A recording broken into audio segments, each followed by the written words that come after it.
अमित का जन्म एक छोटे से गांव धनोरा में हुआ था, जहां आज भी बिजली रात में अक्सर चली जाती थी और अस्पताल तक पहुंचने के लिए 2 घंटे पैदल चलना पड़ता था। उसके माता पिता मोहन और सुनीता खेतों में मेहनत करके अपने परिवार को पालते थे।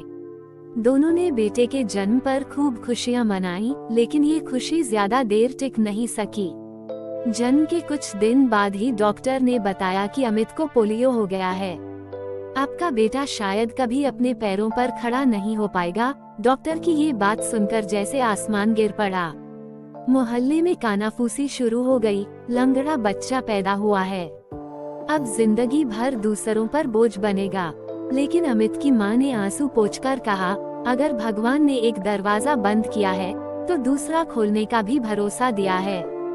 मेरा बेटा किसी से कम नहीं होगा। अमित का बचपन संघर्षों से भरा था। जब गांव के बच्चे धूल मिट्टी में भागते दौड़ते थे, अमित लकड़ी के सहारे रेंगते हुए या व्हीलचेयर पर बैठा उन्हें देखा करता। कई बार वो भी कोशिश करता उनके साथ खेलने की, लेकिन बच्चे उसे धक्का देकर कहते, तू खेलने नहीं, रोने आया है क्या? इन बातों ने उसके दिल को चोट दी, लेकिन वो चुप रहा। किताबों और माँ के आंचल ने उसे सहारा दिया। जब उसका मन टूटने लगता, माँ उसे गले लगाकर कहती, अभी तू चला नहीं, इसका मतलब ये नहीं कि तू उड़ नहीं सकता। उड़ने के लिए हौसला चाहिए, जो तेरे पास है। वो माँ के इन शब्दों को दिल में बैठा लेता। एक दिन स्कूल में वार्षिक खेल प्रतियोगिता हो रही थी। मैदान तालियों की गूंज से भर गया था। अमित कोने में अकेला बैठा था। उसका मन भी दौड़ने का कर रहा था, लेकिन शरीर ने जैसे अनुमति नहीं दी। उसे यूं अकेला देख उसके स्पोर्ट्स टीचर मिस्टर शर्मा पास आए और बोले, क्यों अमित, खेलों में हिस्सा क्यों नहीं लेता? अमित ने दर्द भरी मुस्कान के साथ कहा, सर, मैं दौड़ नहीं सकता। मिस्टर शर्मा ने अमित के सिर पर हाथ रखा और कहा, बेटा, दौड़ने के लिए सिर्फ पैर नहीं, इरादा चाहिए। क्या तुमने कभी पैरा एथलेटिक्स के बारे में सुना है? अमित ने पहली बार यह शब्द सुना। उस रात उसने अपने मोबाइल में इंटरनेट के जरिए पैरा एथलेटिक्स के वीडियो देखे। ऐसे लोग जो हाथों से दौड़ते थे, व्हीलचेयर में रेस जीतते थे और पैर न होने पर भी ऊंचाई छूते थे। उस रात उसके दिल में कुछ जागा सपना। अब अमित का सपना बन गया था कि वो भी एक दिन दौड़ेगा, व्हीलचेयर में नहीं, हौसलों की उड़ान से। लेकिन इसके लिए उसे ट्रेनिंग चाहिए थी, गियर चाहिए था और पैसे भी। अमित के पिता के पास इतने संसाधन नहीं थे, लेकिन उसके स्कूल के कुछ टीचर्स ने एक चैरिटी शुरू की, सोशल मीडिया पर वीडियो डाला और फंड इकट्ठा किया। गांव के ही कुछ लोग जो कभी ताने मारते थे, अब आगे बढ़कर मदद करने लगे। अमित को दिल्ली की एक संस्था में भेजा गया, जहां दिव्यांग बच्चों को खेलों की प्रोफेशनल ट्रेनिंग दी जाती थी। शुरुआती दिन बहुत कठिन थे। रोज सुबह 4 बजे उठना, व्हीलचेयर में बैठकर 5 किलोमीटर की रेस प्रैक्टिस, हाथों में छाले, पीठ में दर्द पर अमित नहीं रुका।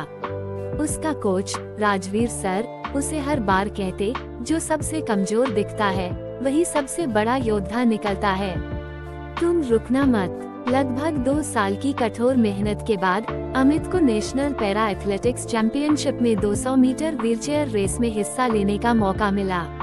स्टेडियम में उसका नाम पुकारा गया। अमित की आंखों में आंसू थे, भावुकता के नहीं, आत्मगौरव के।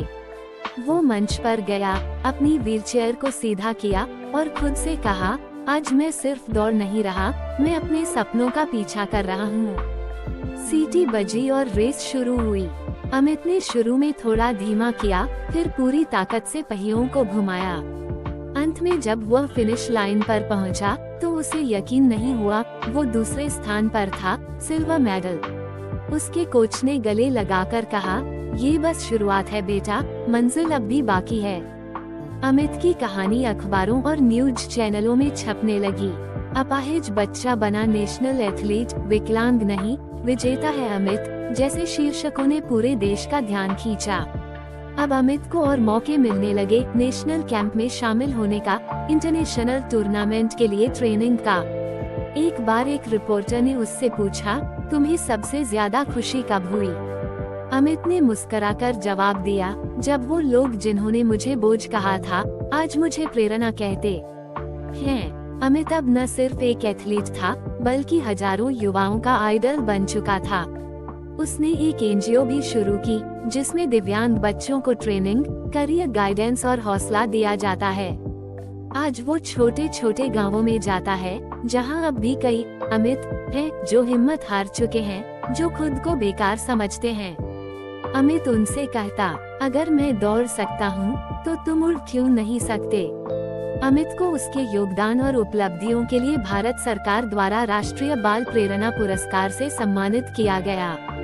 राष्ट्रपति के हाथों अवार्ड लेते समय उसकी मां की आंखों में आंसू थे। उन आंसुओं में दर्द नहीं था, बल्कि गर्व और संतोष था।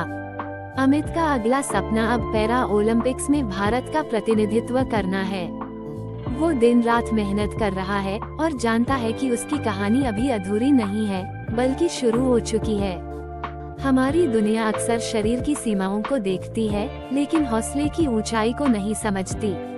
अमित जैसे लोग इस समाज को ये बताते हैं कि कमजोर शरीर कभी हारा नहीं करते, जब तक आत्मा मजबूत हो। सीख, जिंदगी में हार तभी होती है जब आप खुद हार मान लेते हैं। किसी की दया नहीं, खुद की मेहनत आपको असली पहचान दिलाती है। अगर आप पर विश्वास है, तो रास्ते खुद बनते चले जाते हैं। जिसे सबने अपाहिज